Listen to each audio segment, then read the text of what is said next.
Hello, it's Ileana and I'm back with what will be my fourth process video that I've uploaded to YouTube, although I'm actually behind. I've got a bank of process videos yet to upload, so I'm out of sync now because I have this challenge which Jen Box on her YouTube channel has kindly put out there to make a layout with layers and black ink. So I thought I'd rise to the challenge with my Hiya, Sire layout here. And it's a picture of my husband dressing up in a fun cape that my mum made, which is also Lorens's grandma, and he's wearing the same cape there. They're just having a bit of fun playing kings. And so I'm working on some layering with some very old paper there. That the white paper I've just matted that onto is so old I can't remember the brand. It's got a lovely little pearlescent texture on it. And then this one right here that I'm cutting round is the American Crafts Amy Tangerine Ready Set Go collection, and it's the paper is called To Do List, and that's all the way back from 2012. And this blue one is Basic Grey, or right the way back from 2010, and that was called, it's the backside of Paper Straws from the Life of the Party collection. Gorgeous paper, even if it is a few years old now. And of course just some gold cardstock there, which I'm going to play around with, and alcohol ink, etc. And that's I think it's an EK Success punch that I'm just adding a bit of interest to kind of draw attention to that lovely little crown that Lorens is wearing there that he made himself, and that hung around for ages in our house for dressing up and playing with until finally it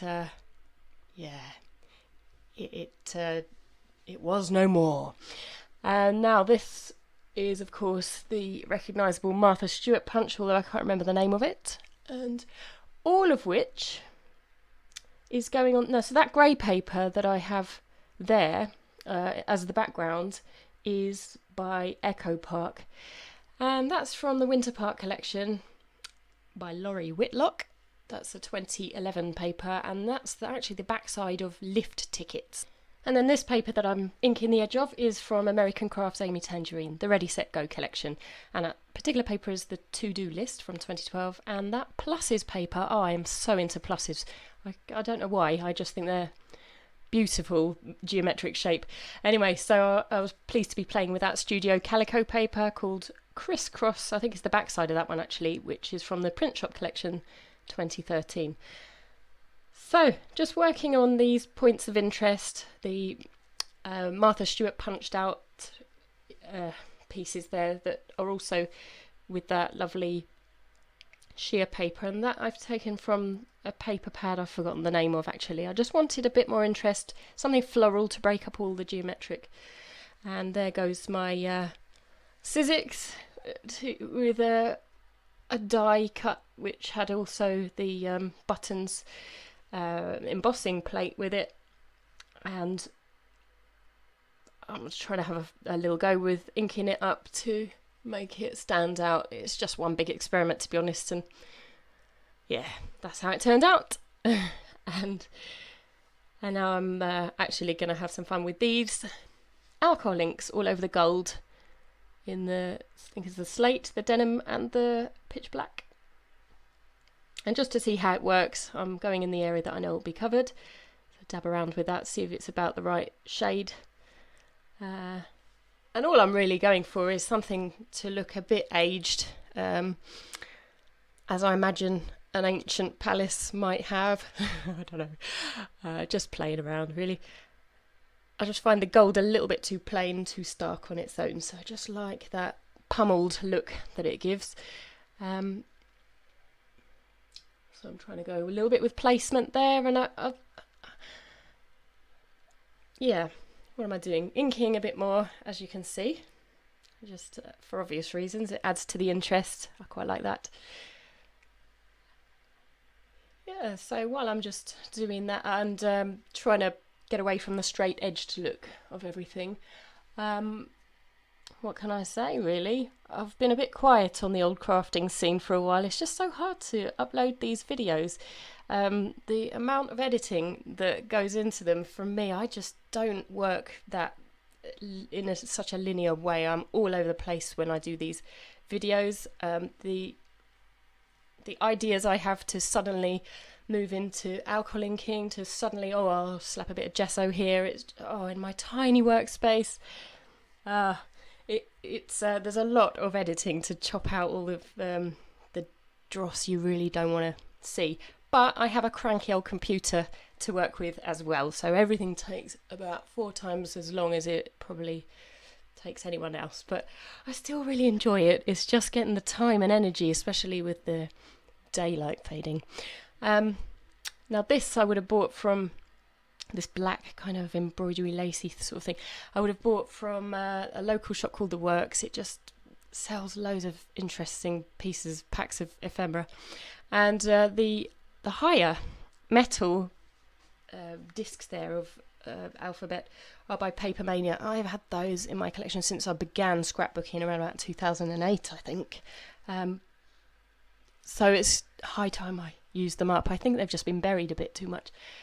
And I always like to incorporate some stuff that my mum has kindly donated me from her stash, and which includes that book plate down there. So I couldn't tell you the brand of that. That just came in a goodie bag from her. And then there's some sequins from a shop.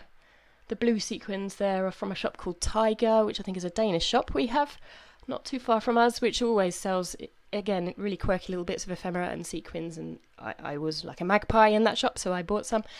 And those tags, the white tags with the metal rims, are also Paper Mania, the heart and the diamond, and they've been in my stash the same time as I started scrapbooking as well.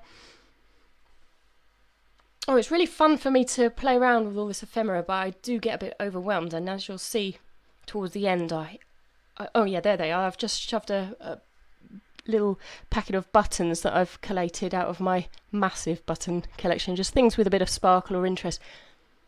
But I get a bit overwhelmed, and sometimes I just want to put it all on, and then actually I end up lifting loads off to try and get some kind of a balance. That lovely little doily piece, the silver one particularly, I like the blue. The blue is charming in itself, but that silver one has been in my stash for years because it was actually a gift from a friend who knew I loved doilies and bought me some silver ones. That was Sarah May Rogers. Thanks for that, Sarah, if you're watching. And I actually would have cut that about 4 years ago or so when I was making a scrapbook thing for my farmer in Sweden, who's since passed away, but I remember making a page about Lorens at a castle back then, so this is a bit kind of a similar theme, the royal castle-y, kingly thing going on here with that doily, so yeah, I don't know, it's all just fun, isn't it? And then that red strip with the red rhinestones, if you like, on it, along with that lacy piece, they're from Mum, and just got to use these things, haven't you? They look fun, and I figured that the layout could do with a pop of red, but I ended up taking the rest of the red off because, you know, the little rhinestones I've got scattered around just to see what I might use, because I didn't want it to look too Christmassy, but I did want to just draw a little bit of attention back to that crown again. So I've used a bit, and I hope it just gives the right amount of sparkle. And yeah, so tucking in bits of ephemera, finally committing some parts down, which is always the fun bit.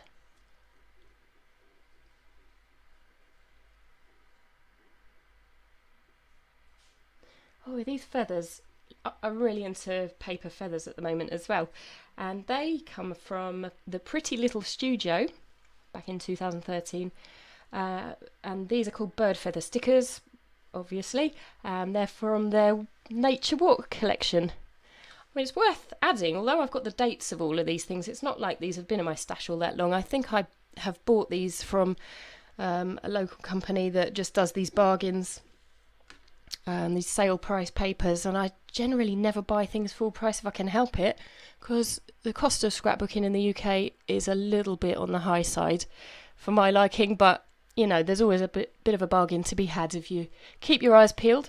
So those buttons I'm working on down there, they're really bulky. I could have probably worked at chopping the back loops off where you would string the thread, but I've decided to bolster the whole thing on pop dots and cut them down so that I get the stability and the buttons don't just rock left and right,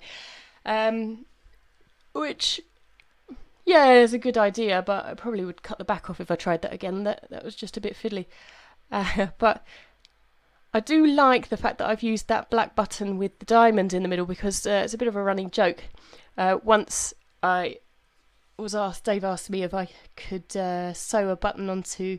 There were a few brass buttons missing from a black shirt of his, and to be honest, I didn't have any brass buttons, but I did have a few of those.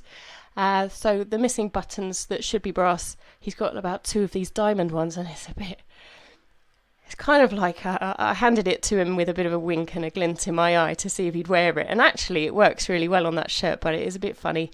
We have these little, you know, playful jokes between us. I think it's what keeps the sparkle. So this is it, the ink, in inverted commas. Sorry, I didn't have any Indian ink at this stage. I've actually since gone and bought some, but I'm going with the gold Winsor & Newton there, just to flick a bit of additional colour all over the layout for you.